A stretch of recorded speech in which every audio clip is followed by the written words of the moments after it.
इज्जत, ईगो और रिश्तों का फ्यूचर अब सिर्फ एक सवाल नहीं रह गया है, बल्कि एक ऐसा ज्वलंत मुद्दा बन चुका है जिसने हर किरदार की जिंदगी को हिलाकर रख दिया है। हालात इतने ज्यादा बिगड़ चुके हैं कि अब यह मामला सिर्फ बहस या टकराव तक सीमित नहीं रहा, बल्कि बात हाथ उठाने तक पहुंचने वाली स्थिति में आ चुकी है। हर कोई अपनी अपनी जगह पर सही होने की कोशिश कर रहा है, लेकिन इसी सही और गलत की लड़ाई ने रिश्तों के बीच गहरी दरार डाल दी है। देव का सपना हमेशा से यही रहा है कि वह अपने परिवार का डायमंड बिजनेस संभाले और उसे नई ऊंचाइयों तक लेकर जाए। लेकिन यह सपना हर किसी के लिए उतना आसान और स्वीकार्य नहीं है जितना वह समझता है। सलोनी के लिए यह सपना किसी उपलब्धि से ज्यादा एक अपमान यानी ह्यूमिलेशन बन गया है। उसे लगता है कि देव की यह चाहत कहीं ना कहीं उसकी आत्मसम्मान और उसकी अपनी पहचान को कमजोर कर रही है। सास भी कभी बहू थी कि इस कहानी में सबसे बड़ा मोड़ तब आता है जब भाई देव को किसी और के घर पर पूरी तरह डिपेंडेंट स्थिति में देखा जाता है। यह दृश्य सलोनी के दिल और दिमाग दोनों पर गहरा असर डालता है। उसके लिए यह सिर्फ एक परिस्थिति नहीं, बल्कि एक भावनात्मक चोट बन जाती है। घर जमाई का टैग उसके लिए एक साधारण शब्द नहीं रहता, बल्कि यह उसके आत्मसम्मान पर सीधा वार बन जाता है। यहीं से कहानी में जन्म लेता है एक ऐसा एक्सप्लोसिव ईगो क्लैश, जहां प्यार, समझ और अपनापन धीरे धीरे पीछे छूटने लगता है और सेल्फ रिस्पेक्ट सबसे आगे आकर खड़ा हो जाता है।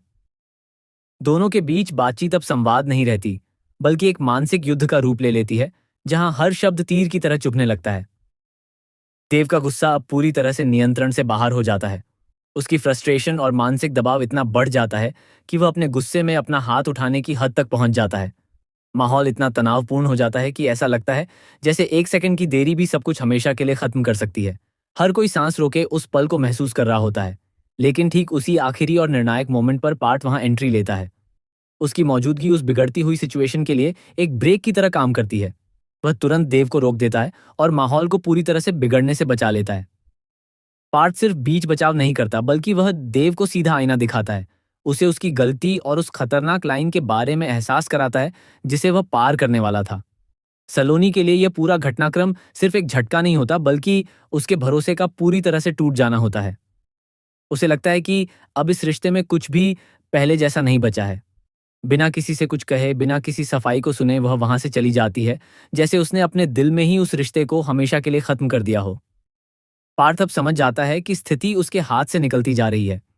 वह तुरंत ऋतिक को कॉल करता है, जो उस समय मुन्नी के साथ एक शांत और सामान्य लंच डेट पर जा रहा होता है। लेकिन यह वो कॉल उसकी पूरी दुनिया पलट देती है।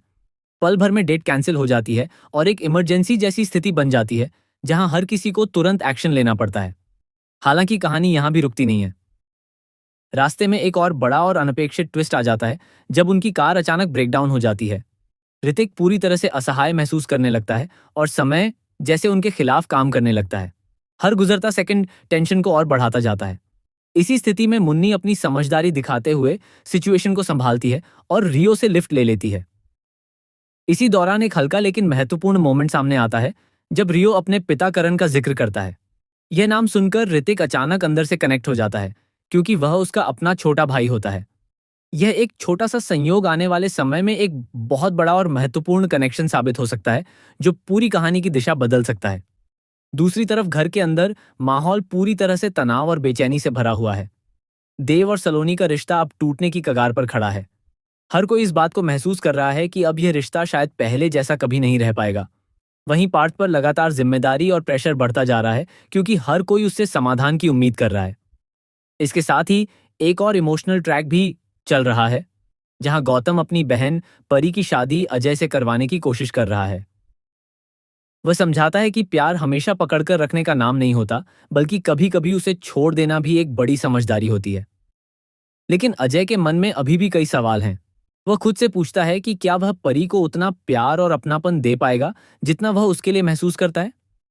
यह एक अंदर ही अंदर चल रहा साइलेंट हार्ट ब्रेक है, जो बिना किसी बड़े ड्रामे के भी बहुत गहरा असर छोड़ता है।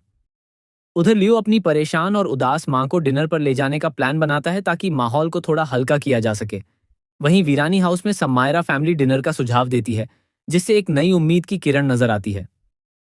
अब कहानी एक ऐसे मोड़ पर आ चुकी है जहां एक तरफ रिश्तों में लगातार टूटन और दरारें बढ़ती जा रही हैं, वहीं दूसरी तरफ कुछ नए बॉन्ड और कनेक्शन धीरे धीरे बनते हुए दिखाई दे रहे हैं। नंदिनी का आमना सामना भी अब तय है। जिससे आने वाले समय में एक और बड़ा टकराव देखने को मिल सकता है। सबसे बड़ा सवाल यही है कि क्या देव और सलोनी का रिश्ता इस ईगो वॉर में बच पाएगा या ये सिर्फ एक दर्दनाक ब्रेकअप की शुरुआत है। क्या पार्थ इस पूरी स्थिति को संभाल पाएगा या हालात पूरी तरह उसके हाथ से निकल चुके हैं। और सबसे अहम बात यह है कि क्या वह छोटा सा संयोग जो अभी हुआ है वह आगे चलकर सभी रिश्तों को जोड़ने वाला पुल बन